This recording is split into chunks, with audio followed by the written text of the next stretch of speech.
Hello everybody, welcome back to Suburbs of Seattle. I'm your host Andrey Gulyy, and today we're going to be talking about 6 fun facts that you should know about Washington State, whether you're looking to move here or not.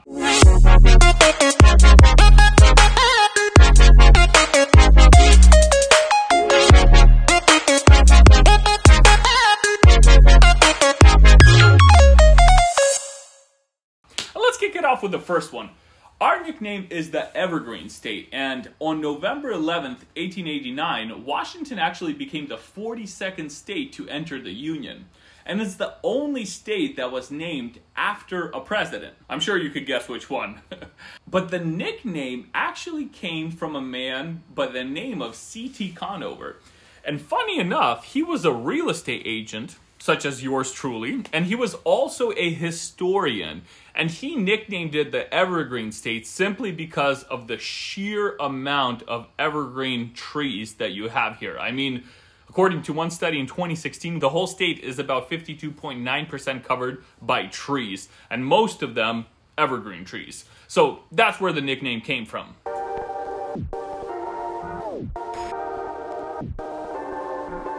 Let's go into fact number 2. Our state actually operates the largest ferry fleet in the entire United States. We have over 21 ferries that have served over 23 million passengers. So if you're coming here for the day or if you're staying here for a few weeks, doesn't matter. I would definitely recommend that you hop on a ferry and you get the experience of what traveling on a ferry seems like. And it's nothing too crazy, but it is fun to, I think it's like, what, 20, 25 bucks last time I went on a ferry. We try to go every now and then with the kids. You pay 20, 25 bucks, that covers round trip, and you know, get the experience. You have the breeze in your face, spending time with your family, enjoying the beautiful views, and all of the beauty that Pacific Northwest has to offer.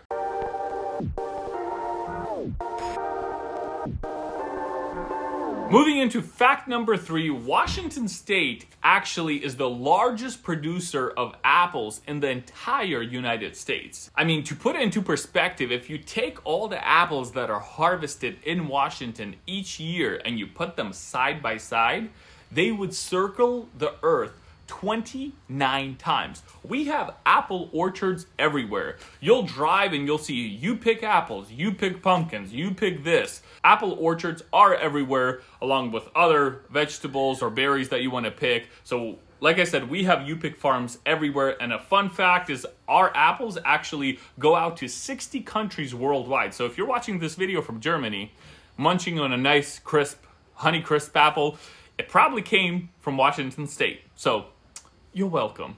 Anyways, I don't produce any apples, so thank you to all the farmers out there, right? We actually picked apples today, really awesome. Usually 15 bucks a box, and yeah, awesome. You get a whole bunch of varieties. So if you're looking for some nice farms to pick apples at, check out my link in the description below, and I'm gonna include a few different places that you can visit.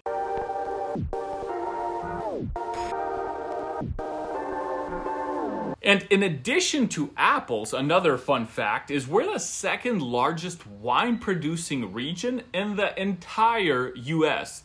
We have more than 1,000, yes people, you heard me right, more than 1,000 wineries. And they just keep popping up from time to time. Literally, if you head out on I-90 and you just go east towards Spokane, Walla Walla, Yakima, Tri-Cities, wherever it is you're trying to go, you just head out east.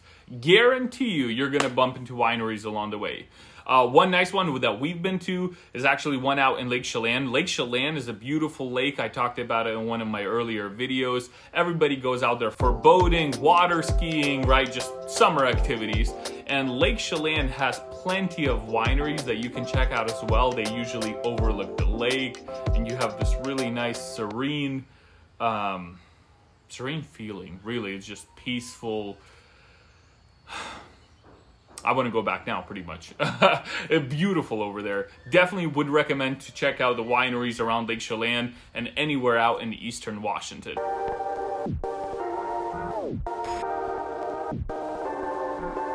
Let's hit into our next fact. We're going to be talking about mountains right now because Washington State has a ton of mountains, and one of them, Mount St. Helens specifically, erupted in 1890 on May 18th.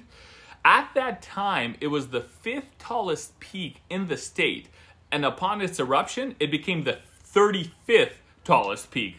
I mean, that's quite a ways down. The ash reached all the way to Canada, Alberta, Canada, and of course out to eastern Washington, places like Spokane. Within, I think it was 9 minutes it reached over there. Crazy. I mean, absolutely crazy. Definitely an event that we as a state remember. It's still an active volcano. People go out there hiking all the time. There's other mountains here that are active volcanoes as well. And that's just kind of part of living in Washington. You subconsciously know that you're living around with volcanoes, but you know, every state has its ups and downs. Sadly, in Florida, I know a lot of people over there, you know, they have hurricanes over there. We simply have volcanoes. So, you know, pick your poison, right?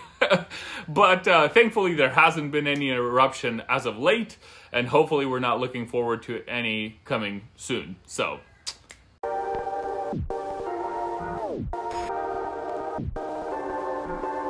So with that, we're moving into our last fact of the day, and it's that Washington State has 3 national parks. You have the Olympic National Park. I've been there. It's absolutely gorgeous. Literally, when I was there, it was like 75 degrees, and we still saw snow in some shaded areas. It was pretty crazy. Then you have North Cascades National Park. I haven't been there yet. That's going to be next on our list.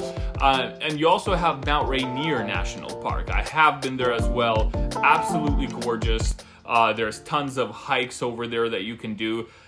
There's the most basic one. You can literally take strollers right on that hike. It's paved pathway along the way for, I believe, like 1.3 miles. So you definitely get plenty of scenery. When you head back down, you can grab some food. There's places that you can just sit down and have a picnic. Mount Rainier is absolutely gorgeous. And if you are going to visit Mount Rainier National Park, try not to do it on a weekend, because we were there on a weekend. I think we went on Sunday last time, literally like a month ago, month and a half maybe. And it was packed. I mean, the parking lot was packed, and we had to park all the way on the side of the road about half a mile down and hike up to the parking lot. And from there, we hiked up and we saw the mountain. So, well, the mountain, really, you can see from any point of view there.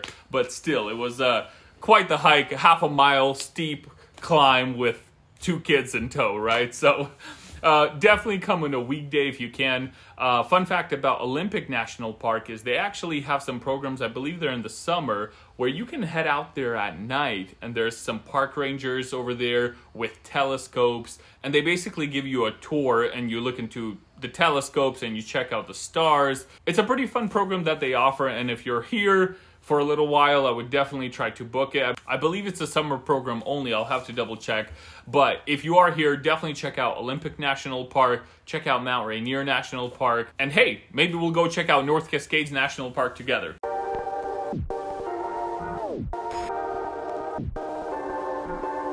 Guys, thank you so much for tuning into this video. If you don't know yet, I am a licensed real estate agent here in the state of Washington. I cover anywhere and everywhere in Washington. Today, I happen to actually be down in Vancouver, Washington, visiting some family over here. And I have a great team of people over here where if you're trying to move to Vancouver, Washington, on the border of Oregon, I have a great team of people over here that can service you as well. If you're looking to move out to Eastern Washington, I know people over there who can serve you. My primary area that I cover is anywhere from Olympia all the way up north to about Marysville. So if you're looking to buy or sell a home, I would be honored to help you out. Go ahead and call or text me at the number below, or go in the description and fill out my future client form. Just pop in some basic information and I'll shoot you a call or a text, and we can kind of set up a one-on-one consultation to figure out what is the next step for you. So thanks so much for tuning into this video. I really appreciate every single viewer here, every single subscriber. Thank you so much, and I'll catch you in the next video.